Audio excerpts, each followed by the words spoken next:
So I've just come back from the post office. I got a card last week with a parcel getting delivered. So it's just arrived, which is very nice. And on the front it says a little something for you and something to keep them in.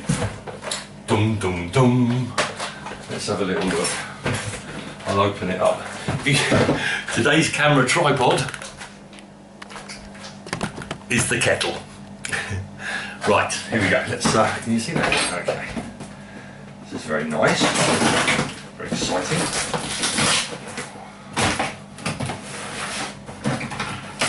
Do do do.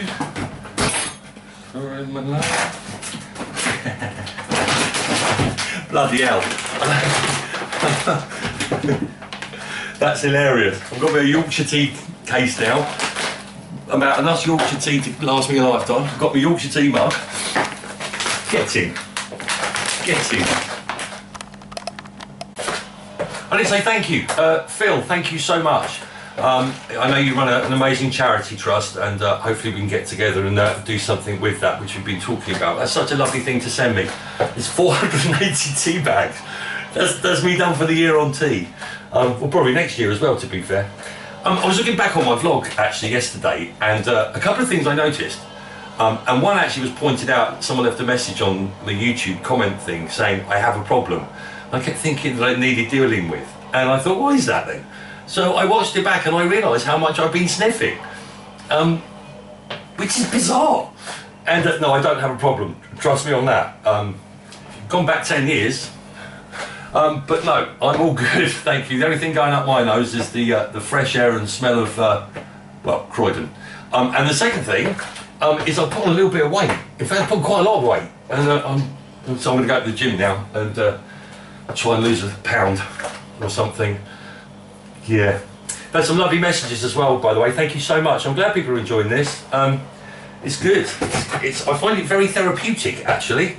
And I love just being so open and honest and just, this is it, it's real, this is my life. It's kind of, yeah, I'm enjoying it. And I get to share a little bit with you. I was thinking today, you know, so many people try and conform. This comes back off the Twitter thing yesterday. People try and fit in to be what other people want them to be. And I spent a life doing that. I would always try and have to fit in with what I thought people wanted. And it was very draining. And I think a lot of people do that in life, you know. They try and change themselves to become something that they're not. And what I've realised over the past year or so, it's lovely just to kind of just be me, with all my flaws. And I'm really comfortable with that, because I don't actually have to make anyone like me, because not everyone's going to like me.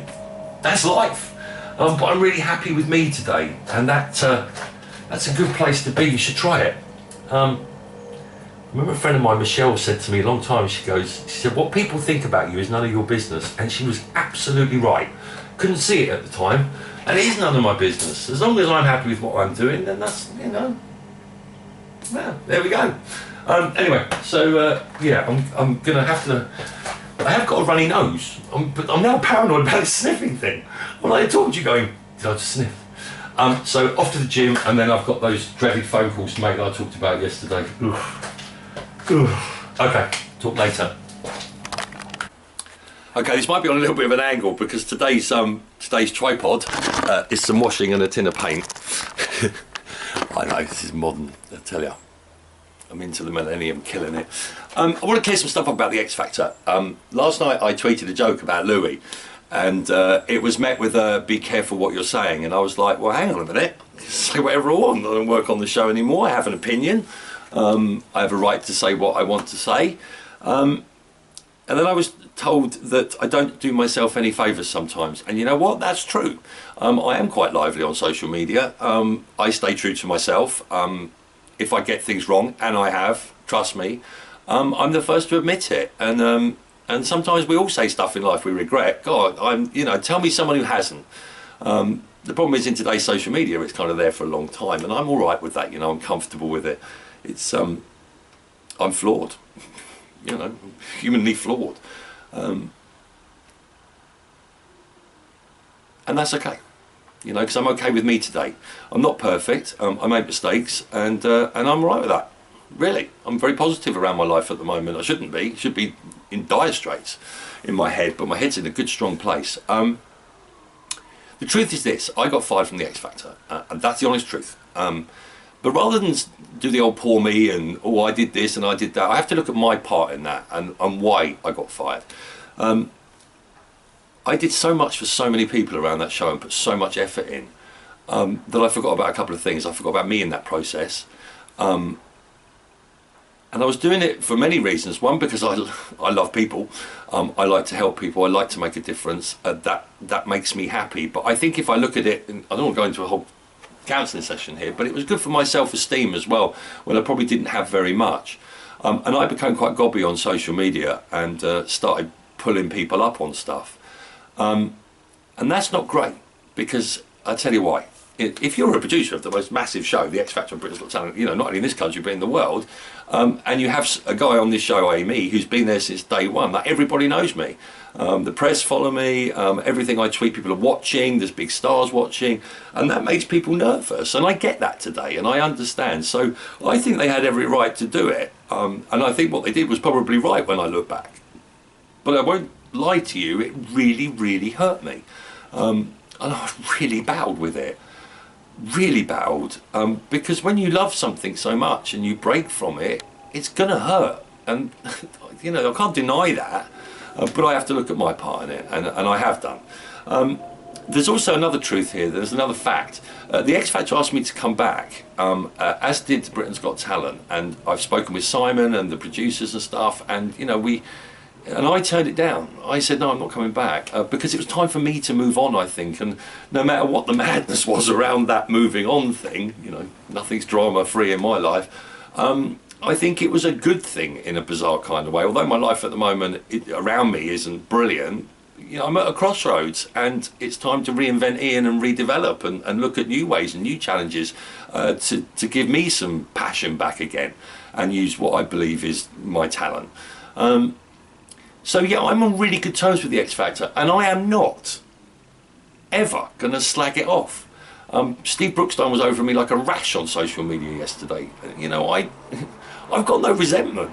I had the best times of my life on the X Factor and Britain's Got Talent, Piers Morgan's Life Stories, and you know, with ITV and Psycho and Fremantle. Oh my goodness, my daughter grew up with the X Factor, has had the most amazing experiences that money can't buy. I've had the most amazing experiences, whether it's getting a kiss off Rihanna, or you know, meeting Whitney Houston, or you know, working with One Direction and Gary Barlow and Ollie Murs, and you know, experiencing some of the greatest television ever made, seeing the biggest superstars in the world, like being like 5 foot from them, working at Wembley in front of 10,000 people, warming up 10,000 people. Not many people get to do that, and I am so grateful for all those experiences.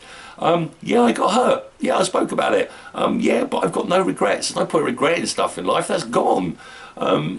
So I'm still friends with the show. I'm still friends with the people on it. You know, I've seen people go from production runners to executive producers.